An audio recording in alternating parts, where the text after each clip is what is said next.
मां शारदे के चरणों में नमन एवं यहाँ उपस्थित सभी शिक्षकगणों को मेरा सम्मान और यहाँ पर उपस्थित सभी भाई एवं बहनों को मेरा स्नेह। आज आपको पता है कि आज का हमारा टॉपिक है संयुक्त परिवार और एकल परिवार में डिबेट, जिसके बारे में हम सभी डिबेट करेंगे। जो यहाँ ग्रुप बैठा हुआ है आपको देखना है, अगर एंजॉय आए तो ताली बजानी है। जो लड़कियों का ग्रुप दिख रहा है ये संयुक्त परिवार का ग्रुप है और जो लड़कों का ग्रुप दिख रहा है ये एकल परिवार का ग्रुप है। नहीं, हमारी बहन भी हमारी तक साइड में बैठी हुई है। तब डिबेट स्टार्ट होगा। संयुक्त परिवार होता है, इसमें एकता देखने को मिलती है, सभी होते हैं मिलजुल कर काम करते हैं और समायोजन भी देखने को मिलता है। जो समायोजन होता है ये संयुक्त परिवार में सबसे ज्यादा देखने को मिलता है और समझौता भी संयुक्त परिवार में देखने को मिलता है। अब हम इससे बोलेंगे, ये बोलना चाहेगा।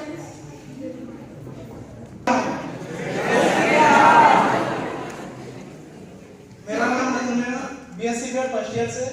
मैं यहाँ पर अपने विचार एकल पक्ष के रूप में रखना चाहूंगा। तो जैसे कि इन्होंने कहा कि संयुक्त परिवार में सामंजस्य यानी कि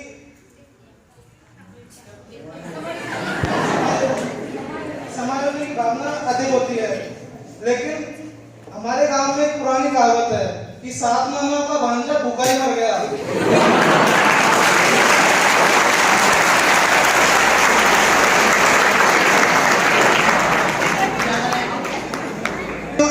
भी चल रही थी और अब भी चल रही है, लेकिन जो आज का टॉपिक है बाल विवाद, वो विवाद लगा ही नहीं अभी तक, तो आज विवाद तो होगा। यदि सामंजस्य संयुक्त परिवार में होता तो 7 मामा का भांजा भूखा नहीं मरता।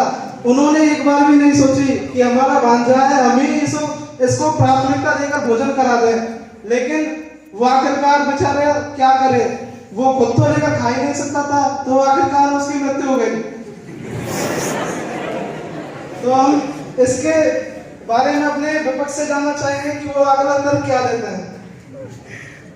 बोला कि वो खुद तो लेकर खा ही नहीं सकता था, इसलिए हम बोल रहे थे संयुक्त परिवार का होना जरूरी है। जैसा कि भैया ने कहा कि 7 मामाओं का भांजा भूखा मर गया, जरूर वो 7 मामा एकल परिवार में अलग अलग रहते होंगे तभी वो भूखा मरा, क्योंकि अगर वो संयुक्त परिवार में रहता तो कोई ना कोई मामी और सभी मामी मिलकर खिलाती उसे। ऐसा हो ही नहीं सकता था कि वो मर जाता। अगर वो मैं जानना चाहती हूँ भैया से कि वो संयुक्त परिवार के विपक्ष में क्या बोलना चाहिए। कमाई का जो साधन होता है वो एक ही व्यक्ति करता है। जैसा कि आपको पता है कि मतलब एकल परिवार में जो व्यक्ति होगा वह खुद के लिए कमाएगा और अपनी सेविंग कर सकता है, जबकि संयुक्त परिवार में कोई व्यक्ति है वह अकेला कमाएगा और पूरा संयुक्त परिवार उसको खाएगा, तो अपनी जो सेविंग है वो नहीं होंगी और अपना जो संयुक्त परिवार है वो पूर्ण रूप से घाटे में चला जाएगा। भैया ने भी कहा कि एकल परिवार में एक कमाता है और वही सेविंग करता है, तो उसके लिए सेविंग ज्यादा हो पाती है क्योंकि इंसान कम होते हैं एकल परिवार में। तो मैं बताना चाहूंगी भैया को कि संयुक्त परिवार होता है तो उसमें सभी भाई साथ मिलकर रहते हैं, तो जरूरी नहीं है अकेला भाई कमाएगा, वो सभी साथ कमाएंगे और उनकी इससे इन्वेस्टमेंट में कम जाएगा और उनकी बचत ज्यादा हो पाएगी शायद, क्योंकि अकेला नहीं कमाएगा जॉइंट फैमिली में।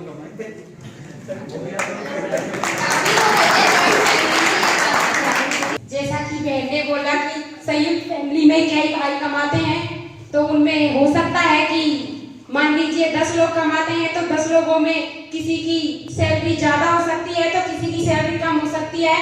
जैसे मान के चले कि एक भाई की सैलरी 50,000 है और दूसरे भाई की सैलरी 10,000 है, तो दोनों भाई तो एडजस्ट कर लेते हैं, लेकिन उनकी जो वाइफ होती है तो वो एडजस्ट कर लेते हैं।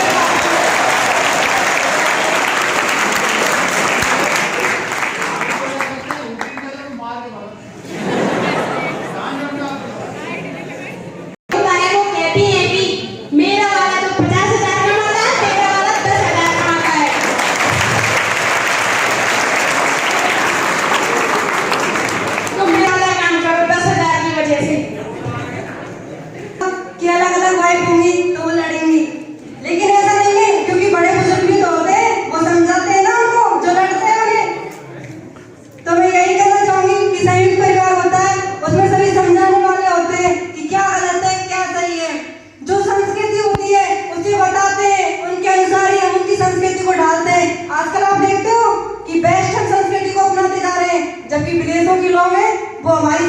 जिसको ये अपना रहे हो।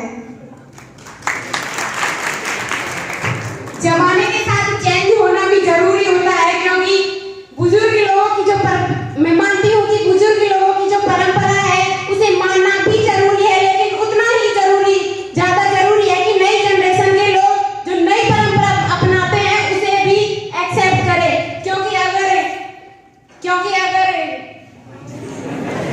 जब नई जनरेशन के थॉट से सामने निकल कर आते हैं और पुरानी जनरेशन के थॉट से सामने निकल कर आते हैं तो दोनों में टकराव होना लाजमी है।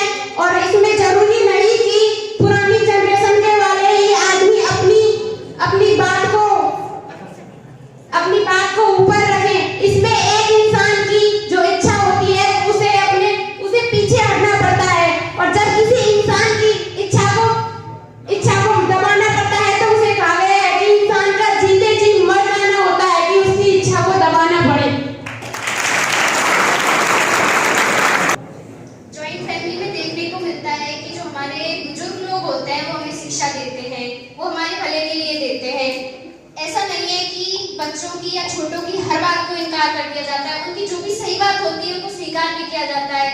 अगर वो कुछ अच्छा करना चाहते हैं तो उसमें वो सपोर्ट भी करते हैं, उनका फाइनेंशियल सपोर्ट भी होता है, मेंटली भी वो सपोर्ट करते हैं उसे। जरूरी नहीं है वो हर बात का विरोध करें। और संयुक्त परिवार के पक्ष में मैं बोलना चाहूंगी कि संयुक्त परिवार में कोई बच्चा होता है तो उसके गाइडेंस के लिए बहुत सारे लोग होते हैं, जबकि एक जो सिंगल फैमिली होती है